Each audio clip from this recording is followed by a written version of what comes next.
Hi friends, welcome back to YouTube channel. ಬನ್ನಿ ಇವತ್ತಿನ ಸಂಚಿಕೆಯಲ್ಲಿ ಮುದ್ದು ಸೊಸೆ ಧಾರಾವಾಹಿಯಲ್ಲಿ ಏನೆಲ್ಲ ಆಗುತ್ತೆ ಅಂತ ನೋಡ್ಕೊಂಬರೋಣ. ಹಾಗೆ ನೀವು ಯಾರು ನಮ್ಮ ಚಾನಲ್ಗೆ ಸಬ್ಸ್ಕ್ರೈಬ್ ಮಾಡದೆ ನೋಡ್ತಾ ಇದ್ರು ಪ್ಲೀಸ್ ಸಬ್ಸ್ಕ್ರೈಬ್ ಮಾಡ್ಕೊಳ್ಳಿ.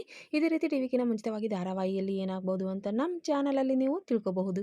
ಬನ್ನಿ ಹಾಗಾದ್ರೆ ಇವತ್ತಿನ ಸಂಚಿಕೆಯಲ್ಲಿ ಏನಾಗುತ್ತೆ ಅಂತ ನೋಡೋಣ. ಸುಭಾಷ ತಗೊಂಬಂದಿರುವಂಥ ಮದ್ದನ್ನು ಶಿವರಾಮೇಗೌಡರಿಗೆ ಕೊಡ್ತಾರೆ. ಶಿವರಾಮೇಗೌಡರು ಸ್ವಲ್ಪ ಹುಷಾರಾಗ್ತಾ ಇರ್ತಾರೆ. ಆಗ ಡಾಕ್ಟರ್ ಇದ್ದು ಜ್ವರ ಎಲ್ಲ ಕಡಿಮೆ ಆಗ್ತಾ ಇದೆ, ಇವರು ಹುಷಾರಾಗ್ತಾ ಇದ್ದಾರೆ ಅಂತ ಹೇಳ್ತಾರೆ. ಎಲ್ರಿಗೂ ಖುಷಿ ಆಗುತ್ತೆ. ಅಷ್ಟರಲ್ಲಿ ವಿನಂತಿ ಮತ್ತೆ ಸಾವಿತ್ರಿ ಇದ್ದು ನನಗೂ ಔಷಧಿ ಕೊಡಿ ಅಂತ ಕೇಳ್ತಾರೆ. ನನ್ನ ಮಗ ಈ ಮದ್ದನ್ನ ತಗೊಂಡ್ಬಂದಿದ್ದಾನೆ, ನನ್ನ ಮಗನೇ ತಗೊಂಡ್ಬಂದಿರೋದ್ರಿಂದ ನಮಗೆ ಔಷಧಿ ಕೊಡಬೇಕು ಅಂತ ಈಶ್ವರಿ ಮತ್ತೆ ಚಿತ್ರ ಇಬ್ರು ಕೇಳ್ತಾ ಇರ್ತಾರೆ. ಅಷ್ಟರಲ್ಲಿ ಸುಭಾಷ ಎದ್ದು ಹೌದು ನಮ್ಮವ್ವ ಮತ್ತೆ ನಮ್ಮ ಅಕ್ಕನಿಗೆ ಕೊಟ್ಬಿಡಿ ಈ ಮದ್ದನ ಅಂತ ಹೇಳ್ತಾರೆ. ಆಗ ವಿನಂತಿ ಮತ್ತೆ ಸಾವಿತ್ರಿ ಇದ್ದು ಮಾತಾಡ್ಕೊಳ್ತಾ ಇರ್ತಾರೆ. ಸಾವಿತ್ರಿ ಇದ್ದು ನೋಡ್ದ ವಿನಂತಿ, ನಾವು ಯಾವ ಲೆಕ್ಕನೂ ಇಲ್ಲ ಕಣೆ, ಇವ್ರಿಗೆ ಯಾರಿಗೂ ನಮ್ಮ ಮೇಲೆ ಪ್ರೀತಿನೇ ಇಲ್ಲ, ಯಾರು ನಮ್ಮ ಬಗ್ಗೆ ಕಾಳಜಿ ವಹಿಸ್ತಾ ಇಲ್ಲ ನೋಡ್ದೇನೆ ಅಂತ ಹೇಳ್ತಾ ಇರ್ತಾಳೆ. ಅಷ್ಟರಲ್ಲಿ ಶಿವರಾಮೇಗೌಡರಿಗೆ ಪ್ರಜ್ಞೆ ಬರುತ್ತೆ. ಇನ್ನೇನು ಶಿವರಾಮೇಗೌಡರು ಹುಷಾರಾದ್ರು, ಅವ್ರಿಗೆ ಪ್ರಜ್ಞೆ ಬಂದಿದೆ, ಸ್ವಲ್ಪ ರೆಸ್ಟ್ ಮಾಡಿದ್ರೆ ಸರಿ ಹೋಗುತ್ತೆ ಅಂತ ಡಾಕ್ಟರ್ ಎಲ್ಲ ಶಿವರಾಮೇಗೌಡರನ್ನ ಚೆಕ್ ಮಾಡಿ ಹೇಳ್ತಾರೆ. ಇತ್ತ ವಿದ್ಯಾ ಪ್ರಜ್ಞೆ ತಪ್ಪಿ ಬಿದ್ದಿರೋದನ್ನ ಭದ್ರ ನೋಡ್ತಾನೆ. ವಿದ್ಯಾ ಎದ್ದೇಳೆ, ಏನಾಯ್ತು ನಿನಗೆ? ವಿದ್ಯಾ ವಿದ್ಯಾ ಅಂತ ಎಬ್ಬಿಸ್ಲಿಕ್ಕೆ ಟ್ರೈ ಮಾಡ್ತಾ ಇರ್ತಾನೆ. ಏನಾಯ್ತು ಇವಳಿಗೆ, ಆ ಹುಳ ಏನಾದರೂ ಕಚ್ಚಿಬಿಡ್ತಾ ಅಂತ ವಿದ್ಯಾನ ಎಬ್ಬಿಸ್ಲಿಕ್ಕೆ ಟ್ರೈ ಮಾಡ್ತಾ ಇರ್ತಾನೆ. ಇದೇನಿದು, ಆ ಹುಳ ಕಚ್ಚಿದ್ರೆ ಅಥವಾ ವಿಷ ಜಂತುಗಳು ಯಾವಾದರೂ ಕಚ್ಚಿದ್ರೆ ಇವಳಿಗೆ ಇಷ್ಟೊತ್ತಿಗೆ ಬಾಯಲ್ಲಿ ನೊರೆ ಬಂದು ಏನಾಗ್ತಾ ಇತ್ತೋ ಏನೋ, ಇವಳು ಉಸಿರಾಡ್ತಾ ಇದ್ದಾಳೆ, ಇವಳಿಗೇನೋ ಆಗಿದೆ ಅಂತ ಭದ್ರ ವಿದ್ಯಾನ ಎಬ್ಬಿಸ್ಲಿಕ್ಕೆ ಟ್ರೈ ಮಾಡ್ತಾ ಇರ್ತಾನೆ. ವಿದ್ಯೆ ಎದ್ದೇಳದೆ ಇರೋದನ್ನ ನೋಡಿ ಭದ್ರ ಇದ್ದು, ಇಲ್ಲ ಮೊದಲು ಈ ಮದ್ದನ್ನು ನಾನು ಅಪ್ಪಯ್ಯ ಮತ್ತು ಮನೆಯವ್ರಿಗೆಲ್ರಿಗೂ ತಲುಪಿಸ್ಬೇಕು, ಆಮೇಲೆ ನೋಡೋಣ ಅಂತ ಭದ್ರ ಅನ್ಕೊತಾನೆ. ಹಾಗಂತ ಇವಳನ್ನು ಇಲ್ಲೇ ಬಿಟ್ಟು ಹೋಗೋದಕ್ಕೆ ಆಗೋಲ್ಲ ಅಂತ ಭದ್ರ ಇದ್ದು ವಿದ್ಯಾನ ಎತ್ಕೊಂಡು ಹೊರಡ್ತಾನೆ. ಇತ್ತ ಆಸ್ಪತ್ರೆಯಲ್ಲಿ ಸಾವಿತ್ರಿ ಮತ್ತೆ ವಿನಂತಿ ಇದ್ದು ಅಮ್ಮಮ್ಮನಿಗೆ ಹೇಳ್ತಾ ಇರ್ತಾರೆ. ಅವ್ವ ನೀನಾದರೂ ಹೇಳಿ, ನಮಗೂ ಏನಾದರೂ ಮಾಡು ಅನ್ನು, ನಮ್ಮನ್ನು ಉಳಿಸ್ಕೊಳ್ಳಿ ಅಂತ ಸಾವಿತ್ರಿ ಅಮ್ಮಮ್ಮನ ಕೇಳ್ತಾ ಇರ್ತಾಳೆ. ಅಮ್ಮಮ್ಮ ಇದ್ದು ಡಾಕ್ಟ್ರಮ್ಮ ಹೇಗಾದರೂ ಮಾಡಿ ಅವ್ರನ್ನ ಬದುಕಿಸ್ಕೊಡಿ ಅಂತ ಡಾಕ್ಟರ್ ಹತ್ರ ಕೇಳ್ತಾ ಇರ್ತಾರೆ. ಆಗ ಡಾಕ್ಟರ್ ಇದ್ದು ಇಲ್ಲ ನಮ್ಮ ಕೈಲಿ ಏನೂ ಇಲ್ಲ, ಏನು ಮಾಡೋದಕ್ಕೆ ಆಗೋದಿಲ್ಲ ಅಂತ ಹೇಳ್ತಾರೆ. ಸಾವಿತ್ರಿ ಮತ್ತೆ ವಿನಂತಿ ಇದ್ದು ಅಯ್ಯೋ ನಮ್ಮ ಕತೆ ಮುಗಿದೋಯ್ತಾ, ನಾವು ಇವತ್ತು ಸತ್ತೋಗ್ಬಿಡ್ತೀವ ಹಾಗೆ ಹೀಗೆ ಅಂತ ಹೇಳ್ತಾ ಇರ್ತಾರೆ.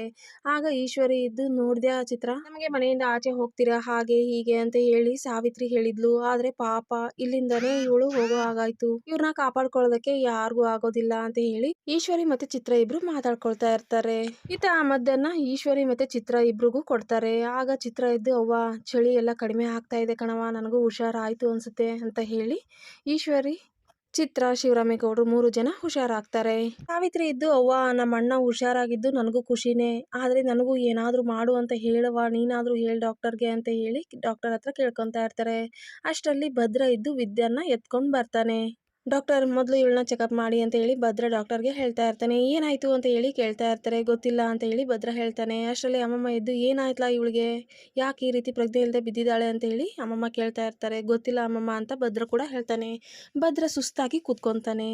ಯಾಕ್ಲಾ ಏನಾಯ್ತು, ನಿನಗೂ ಏನಾದರೂ ಆ ಹುಳ ಏನಾದರೂ ಕಚ್ಚಿಬಿಡ್ತಾ ಅಂತ ಅಮ್ಮಮ್ಮ ಮತ್ತೆ ಮೋನ ಕೇಳ್ತಾರೆ. ಆಗ ಭದ್ರ ಇದ್ದು ಹೌದು ನನಗೂ ಹುಳ ಕಚ್ಚಿದೆ, ತಗೊಳ್ಳಿ ಈ ಬ್ಯಾಗಲ್ಲಿ ಮದ್ದಿದೆ, ಎಲ್ಲರಿಗೂ ಕೊಟ್ಬಿಡಿ ಅಂತ ಭದ್ರ ಪ್ರಜ್ಞೆ ತಪ್ಪಿ ಕೆಳಗಡೆ ಬಿದ್ದೋಗ್ತಾನೆ. ಆಗ ಸಾವಿತ್ರಿ ಮತ್ತೆ ವಿನಂತಿಗೆ ಖುಷಿ ಆಗುತ್ತೆ. ನೋಡ್ದೇನೆ ವಿನಂತಿ, ಸೋದರ ಸಂಬಂಧ ಅಂದ್ರೆ ಹಿಂಗೆ ಕಣೆ, ನೋಡು ನಮ್ಮ ಅಣ್ಣನಂಗೆನೆ ನನ್ನ ಅಳಿಯ ಕೂಡ ಎಲ್ರಿಗೂ ಅಂತ ಔಷಧಿ ತಗೊಂಡ್ಬಂದಿದ್ದಾನೆ, ತಂದೆಗೆ ತಕ್ಕ ಮಗ ಅಂತ ಪ್ರೂವ್ ಮಾಡಿಬಿಟ್ಟ ಇವತ್ತು ನನ್ನ ಅಳಿಯ ಅಂತ ಭದ್ರನ್ನ ವಿನಂತಿ ಮತ್ತೆ ಸಾವಿತ್ರಿ ಇಬ್ರು ಹೊಗಳ್ತಾ ಇರ್ತಾರೆ. ಅಷ್ಟರಲ್ಲಿ ಭದ್ರನ್ ಬ್ಯಾಗಲ್ಲಿರುವಂತ ಮದ್ದನ್ನ ನೋಡ್ತಾರೆ. ಈ ಮದ್ದಲ್ಲಿ ಇಡೀ ಆಸ್ಪತ್ರೆಯಲ್ಲಿರುವಂತ ಜನಗಳಿಗೆಲ್ಲ ಔಷಧಿ ಕೊಡ್ಬೋದು, ಎಲ್ಲರನ್ನೂ ಬದುಕಿಸ್ಕೋಬಹುದು ಅಂತ ಹೇಳ್ತಾರೆ. ಆಗ ಎಲ್ರಿಗೂ ಖುಷಿ ಆಗುತ್ತೆ. ಆಯ್ತು ನಾನು ಇವಾಗ್ಲೇ ಇದನ್ನ ಸಿದ್ಧ ಮಾಡ್ಕೊಂಡ್ ಬರ್ತೀನಿ ಅಂತ ಹೋಗ್ತಾರೆ. ಇತ್ತ ಸಾವಿತ್ರಿ ಮತ್ತೆ ವಿನಂತಿ ಎಷ್ಟೊತ್ತವ ಇನ್ನು ಇವ್ರು ಮಾಡ್ಕೊಂಡ್ ಬರೋದು ಔಷಧಿನ ಅಂತ ಕಾಯ್ತಾ ಇರ್ತಾರೆ. ಅಷ್ಟರಲ್ಲಿ ಆ ಸ್ವಾಮೀಜಿ ಬಂದು ಎಲ್ಲರಿಗೂ ಮದ್ದನ್ನ ಕೊಡ್ತಾರೆ. ಸಾವಿತ್ರಿ, ವಿನಂತಿ, ಭದ್ರ ಎಲ್ರಿಗೂ ಆ ಮದ್ದನ್ನ ಕೊಡ್ತಾರೆ. ಎಲ್ರು ಹುಷಾರಾಗಿ ಎದ್ದು ಕೂತ್ಕೊಳ್ತಾರೆ. ಈತ ವಿದ್ಯನ್ಗೆ ಏನಾಯ್ತೋ ಏನೋ ಅಂತ ಡಾಕ್ಟರ್ ಎಲ್ಲ ಚೆಕಪ್ ಮಾಡ್ತಾ ಇರ್ತಾರೆ. ಶಿವರಾಮೇಗೌಡರು ಮನೆಯವರೆಲ್ಲರೂ ಆಸ್ಪತ್ರೆಯಿಂದ ಆಚೆ ಬರ್ತಾರೆ.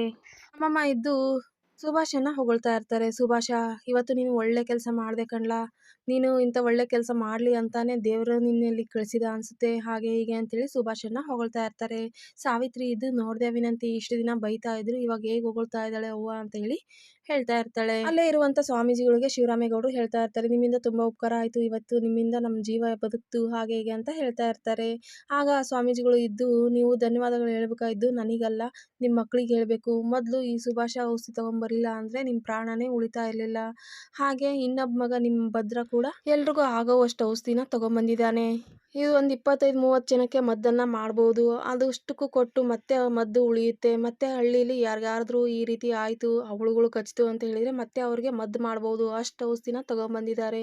ನಿಮ್ಮಿಂದ ತುಂಬ ಉಪಕಾರ ಆಯಿತು ಅಂತ ಹೇಳಿ ಹೇಳ್ತಾ ಇರ್ತಾರೆ. ಅಷ್ಟರಲ್ಲೇ ಹಳ್ಳಿ ಜನ ಇದ್ದು ಭದ್ರನ ಕಾಲಿಗೆ ಬೀಳೋದಕ್ಕೆ ಬರ್ತಾರೆ. ನಿಮ್ಮಿಂದ ತುಂಬ ಉಪಕಾರ ಆಯಿತು. ನೀವು ದೊಡ್ಡ ಪರಿಹಾರನೇ ಕೊಟ್ಬಿಟ್ರಿ ಹಾಗೆ ಹೀಗೆ ಅಂತ ಹೇಳ್ತಾ ಇರ್ತಾರೆ. ಅಯ್ಯೋ ಅಣ್ಣ ಇದರಲ್ಲಿ ನಂದೇನಿದೆ? ನಾನು ಮಾಡಿರೋದು ಸಣ್ಣ ಕೆಲಸ ಅಷ್ಟೇ. ಅದಕ್ಕೋಸ್ಕರ ಈ ರೀತಿ ಎಲ್ಲ ಮಾಡಬೇಡಿ ನೀವು ಅಂತ ಹೇಳಿ ಭದ್ರ ಇದ್ದು ಅವ್ರಿಗೆ ಹೇಳ್ತಾ ಇರ್ತಾನೆ. ಆಗ ಶಿವರಾಮೇಗೌಡರಿದ್ದು ಸುಭಾಷ ಬಾರ್ಲಾ ಇಲ್ಲಿ ಅಂತ ಹೇಳಿ ಸುಭಾಷನ್ನ ಕರೀತಾರೆ. ನಿನ್ನಿಂದ ಇವತ್ತು ನನ್ನ ಪ್ರಾಣನೇ ಉಳಿದ್ಬಿಡ್ತು ಕಣ್ಲಾ, ನಿನ್ನ ಉಪಕಾರನ ಯಾವತ್ತೂ ಮರೆಯೋದಿಲ್ಲ ಅಂತ ಹೇಳಿ ಶಿವರಾಮೇಗೌಡರು ಸುಭಾಷ್ ಬೆನ್ನು ತಟ್ತಾ ಇರ್ತಾರೆ. ಭದ್ರ ಮತ್ತು ಸುಭಾಷ್ನ ಇಬ್ರು ಹೆಗಲ ಮೇಲೆ ಕೈ ಹಾಕಿ ಶಿವರಾಮೇಗೌಡರಿದ್ದು ನಿಮ್ಮಿಂದ ಇವತ್ತು ನಮ್ಮೆಲ್ಲರ ಪ್ರಾಣನೂ ಉಳಿತು, ಹಾಗೆ ಜನರಿಗೂ ಕೂಡ ಒಳ್ಳೇದಾಯಿತು. ನಿಮ್ಮಂಥ ಮಕ್ಕಳನ್ನ ಪಡೆಯೋದಕ್ಕೆ ಇವತ್ತು ನಾನು ಹೆಮ್ಮೆ ಪಡ್ತಾ ಇದ್ದೀನಿ ಹಾಗೆ ಹೀಗೆ ಅಂತ ಶಿವರಾಮೇಗೌಡರು ಹೊಗಳ್ತಾ ಇರ್ತಾರೆ. ಭದ್ರ ಕೂಡ ಸುಭಾಷನ ತಬ್ಕೊಂಡು ಸುಭಾಷ ಇವತ್ತು ನಮ್ಮಪ್ಪ ಏನು ಪ್ರಾಣ ಉಳಿಸ್ಬಿಟ್ಟೆ ನೀನು, ಇದನ್ನ ಋಣನ ಯಾವತ್ತೂ ಮರೆಯೋದಿಲ್ಲ ನಾನು. ನಮ್ಮಪ್ಪ ಅಂದರೆ ನನಗೆ ಪ್ರಾಣನೇ, ನನ್ನ ಅಂಥ ಪ್ರಾಣನೇ ಉಳಿಸಿದೀಯ ನೀನು, ನಿನ್ನ ಉಪಕಾರನ ನಾನು ಯಾವತ್ತೂ ಮರೆಯೋದಿಲ್ಲ ಅಂತ ಹೇಳಿ ಭದ್ರ ಇದ್ದು ಸುಭಾಷನ ತಬ್ಕೊಂಡು ಥ್ಯಾಂಕ್ಸ್ ಹೇಳ್ತಾ ಇರ್ತಾನೆ. ಇಲ್ಲೇ ಅಮ್ಮಮ್ಮ ಇದ್ದು ಲೇ ಚಂಪಿ ನನ್ನ ಮೊಮ್ಮಗಳು ಹೇಗಿದ್ದಾಳೆ ಕಣೆ, ಇವಾಗ ಪ್ರಜ್ಞೆ ಬಂತ ಅವಳಿಗೆ ಅಂತ ಹೇಳಿ ಕೇಳ್ತಾ ಇರ್ತಾರೆ. ಆಗ ಚಂಪಾ ಇದ್ದು ಇಲ್ಲ ಅಮ್ಮಮ್ಮ ಇನ್ನೂ ಪ್ರಜ್ಞೆ ಬಂದಿಲ್ಲ, ಡಾಕ್ಟರ್ ನೋಡ್ತಾ ಇದ್ದಾರೆ ಅಂತ ಹೇಳಿ ಚಂಪಾ ಹೇಳ್ತಾಳೆ. ಆಗ ಅಮ್ಮಮ್ಮ ಇದ್ದು ಭದ್ರ ಬಾರ್ಲ ನೋಡೋಣ ನನ್ನ ಮೊಮ್ಮಗಳಿಗೆ ಹೇಗಿದ್ದಾಳೋ ಏನೋ ಮಾತಾಡ್ಸೋಣ ಬಾ ಅಂತ ಹೇಳಿ ಹೇಳ್ತಾರೆ. ಭದ್ರ ಅಮ್ಮಮ್ಮ ಚಂಪಾ 3 ಜನ ಮೋನ ಎಲ್ಲರೂ ವಿದ್ಯೆ ಹತ್ರ ಬರ್ತಾರೆ. ವಿದ್ಯೆ ಪ್ರಜ್ಞೆ ತಪ್ಪಿ ಮಲಗಿರ್ತಾಳೆ. ಆಗ ಡಾಕ್ಟರ್ ಇದ್ದು ವಿದ್ಯನ್ಗೆ ಟ್ರೀಟ್ಮೆಂಟ್ ಮಾಡ್ತಾ ಇರ್ತಾರೆ. ಅಷ್ಟರಲ್ಲಿ ವಿದ್ಯನ್ಗೆ ಪ್ರಜ್ಞೆ ಬರುತ್ತೆ. ನಿನಗೇನು ಆಗಿಲ್ಲ ಅಲ್ವಾ, ಹುಷಾರಾಗಿದೀಯಾ ಅಂತ ಹೇಳಿ ಕೇಳ್ತಾ ಇರ್ತಾರೆ. ನಾನು ಎಲ್ಲಿದ್ದೀನಿ ಅಂತ ಹೇಳಿ ವಿದ್ಯೆ ಕೇಳ್ತಾ ಇರ್ತಾಳೆ. ಇತ್ತ ಸುಭಾಷ ಈಶ್ವರಿ ಚಿತ್ರ 3 ಜನ ಮಾತಾಡ್ತಾ ನಿಂತಿರ್ತಾರೆ. ಈಶ್ವರಿ ಇದ್ದು ಸುಭಾಷ ಇವತ್ತು ನನ್ನ ಮಗ ಅನ್ನೋದನ್ನ ನೀನು ನಿರೂಪಿಸ್ಬಿಟ್ಟೆ ಕಣ್ಲಾ, ಇದೇ ಥರ ನೀನು ಯಾವಾಗಲೂ ಇರಬೇಕು. ಇವತ್ತು ಶಿವರಾಮೇಗೌಡನ ದೃಷ್ಟಿಲಿ ಒಳ್ಳೆಯವನಾಗ್ಬಿಟ್ಟೆ ಕಣ್ಲಾ, ಇವತ್ತು ನೀನು ಅವ್ನ ಪ್ರಾಣ ಉಳಿಸಿದೀಯಾ ಅಂತ ಹೇಳಿ ಅವ್ರಿಗೆ ದೊಡ್ಡದಾಗಿ ಮನಸ್ಸಲ್ಲಿ ಕೂತ್ಬಿಟ್ಟಿದೆ. ಇನ್ನು ನೀನು ಅವರು ದೃಷ್ಟಿಲಿ ಮನೆಯವರೆಲ್ಲರ ದೃಷ್ಟಿಲಿ ನೀನು ತುಂಬ ಎತ್ತರದಲ್ಲಿದೆಯಾ ಹಾಗೆ ಹೀಗೆ ಅಂತ ಹೇಳಿ ಈಶ್ವರಿ ಮತ್ತು ಚಿತ್ರ ಇಬ್ಬರು ಸುಭಾಷನ್ನ ಹೊಗಳ್ತಾ ಇರ್ತಾರೆ. ಚಿತ್ರ ಇದ್ದು ಅದೆಲ್ಲ ಸರಿ ಸುಭಾಷ, ನೀನು ಕಾಡಿಗೆ ಹೋಗಿ ಆ ಹುಳುಗಳಿಗೆಲ್ಲ ಸಾಯಿಸಿ ಮದ್ದನ್ನು ತಗೊಂಬಂದಿದೀಯಾ, ನಿನಗೇನಾದರೂ ಹೆಚ್ಚು ಕಡಿಮೆ ಆಗಿತ್ತು ಅಂತ ಹೇಳಿದರೆ ನಿನಗೆ ಭಯ ಆಗಲಿಲ್ವಾ ಸುಭಾಷ ಅಂತ ಹೇಳಿ ಚಿತ್ರ ಕೇಳ್ತಾ ಇರ್ತಾಳೆ.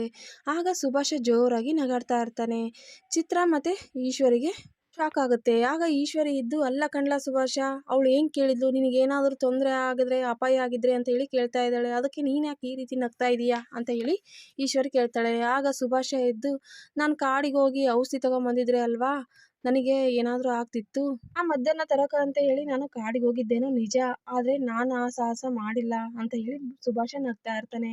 ಹೌದಾ ಇನ್ಯಾರ್ಲಾ ಅಂತ ಹೇಳಿ ಈಶ್ವರಿ ಕೇಳ್ತಾಳೆ. ಆಗ ಸುಭಾಷ ಇದ್ದು ವಿದ್ಯೆ ಈ ರೀತಿ ತಗೊಂಬರ್ತಾ ಇದ್ಲು, ಅವಳ ತಲೆಗೆ ಹೊಡೆದು ಆ ಮದ್ದನ್ನು ನಾನು ತಗೊಂಬಂದಿದ್ದೀನಿ ಹಾಗೆ ಹೀಗೆ ಅಂತೇಳಿ ಸುಭಾಷ್ ಹೇಳ್ಕೊಂಡು ನಗಾಡ್ತಾ ಇರ್ತಾನೆ.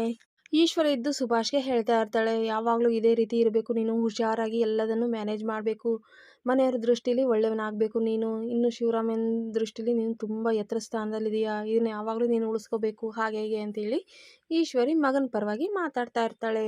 ಇತ್ತ ವಿದ್ಯಾ ಇದ್ದು ಡಾಕ್ಟರ್ ಮತ್ತು ಭದ್ರನ ಕೇಳ್ತಾ ಇರ್ತಾಳೆ, ನಾನು ಎಲ್ಲಿದ್ದೀನಿ ಅಂತ ಹೇಳಿ ಕೇಳ್ತಾ ಇರ್ತಾಳೆ. ಆಗ ನೀ ಎಲ್ಲಿರಬೇಕು, ಹಾಸ್ಪಿಟ್ಲಲ್ಲಿದೆಯಾ, ಡಾಕ್ಟ್ರ್ ಏನು ಕೇಳ್ತಾರೋ ಅದಕ್ಕೆ ಸರಿಯಾಗಿ ಉತ್ತರ ಕೊಡು ಅಷ್ಟೇ ಅಂತ ಹೇಳಿ ಭದ್ರ ವಿದ್ಯನ್ಗೆ ಹೇಳ್ತಾನೆ. ಆಗ ಡಾಕ್ಟರ್ ಇದ್ದು ನೀವು ಹುಷಾರಾಗಿದೆಯಾ ತಾನೇ, ಏನು ಪ್ರಾಬ್ಲಮ್ ಇಲ್ಲ ಅಲ್ವಾ ಅಂತ ಹೇಳಿ ಕೇಳ್ತಾ ಇರ್ತಾರೆ. ಇಲ್ಲ ಡಾಕ್ಟರ್ ಅಂತ ವಿದ್ಯೆ ಹೇಳ್ತಾಳೆ. ಆಗ ವಿದ್ಯನಿಗೆ ಎಲ್ಲ ನೆನಪಿಗೆ ಬರುತ್ತೆ. ಅಂದರೆ ಆ ಸುಭಾಷ ವಿದ್ಯನ್ ತಲೆಗೆ ಹೊಡೆದಿರೋದು, ಮದ್ದನ್ನು ತಗೊಂಬಂದಿರೋದು ಎಲ್ಲದೂ ನೆನಪಿಗೆ ಬರುತ್ತೆ. ಅದೆಲ್ಲ ನೆನಪಿಗೆ ಬಂದರೂ ಕೂಡ ವಿದ್ಯೆ ಏನು ಹೇಳದೆ ಹಾಗೆ ಸುಮ್ಮನೆ ಇರ್ತಾಳೆ.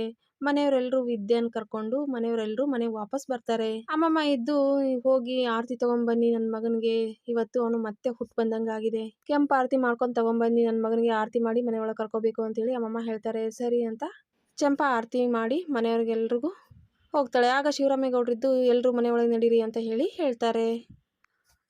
ಈಶ್ವರಿ ಚಿತ್ರ ಮತ್ತು ಸುಭಾಷ್ ವಿದ್ಯಾ ಭದ್ರ ಎಲ್ಲರೂ ಅವರು ಅಂದರೆ ಈಶ್ವರಿ ಸುಭಾಷ ಚಿತ್ರ ಶೆಡ್ಡಿಗೆ ಹೋಗ್ತಾ ಇರ್ತಾರೆ. ವಿದ್ಯಾ ಭದ್ರ ಆಚೆ ಹೋಗ್ತಾ ಇರ್ತಾರಲ್ವ, ಬೇರೆ ಮನೇಲಿ ಇರ್ತಾರಲ್ವ ಅಲ್ಲಿಗೆ ಹೋಗ್ತಾ ಇರ್ತಾರೆ. ಆಗ ಶಿವರಾಮೇಗೌಡರಿದ್ದು ನಿಮಗೆ ಹೇಳಿದ್ದು ಎಲ್ರಿಗೂ ಮನೆಯೊಳಗೆ ಬನ್ನಿ ಅಂತ ಹೇಳಿಲ್ವಾ ಅಂತ ಹೇಳಿ ಶಿವರಾಮೇಗೌಡರು ಹೇಳ್ತಾರೆ. ಆಗ ಈಶ್ವರಿ ಚಿತ್ರ ಸುಭಾಷ್ಗೆ ಫುಲ್ ಖುಷಿ ಆಗುತ್ತೆ. ಕೊನೆಗೂ ನಾವು ಮನೆಗೆ ಮತ್ತೆ ವಾಪಸ್ ಹೋಗ್ತಾ ಇದ್ದೀವಿ ಅಂತೇಳಿ ಖುಷಿ ಪಡ್ತಾ ಇರ್ತಾರೆ. ಇವತ್ತಿನ ಸಂಚಿಕೆ ಇಲ್ಲಿಗೆ ಎಂಡ್ ಆಗುತ್ತೆ. ನೋಡೋಣ ನೆಕ್ಸ್ಟ್ ಸಂಚಿಕೆಲಿ ಮತ್ತೆ ಏನಾಗುತ್ತೆ ಅಂತ. ಓಕೆ, ಹಾಗಾದರೆ ನೆಕ್ಸ್ಟ್ ಸಂಚಿಕೆಯಲ್ಲಿ ಮತ್ತೆ ಸಿಗೋಣ. Bye friends.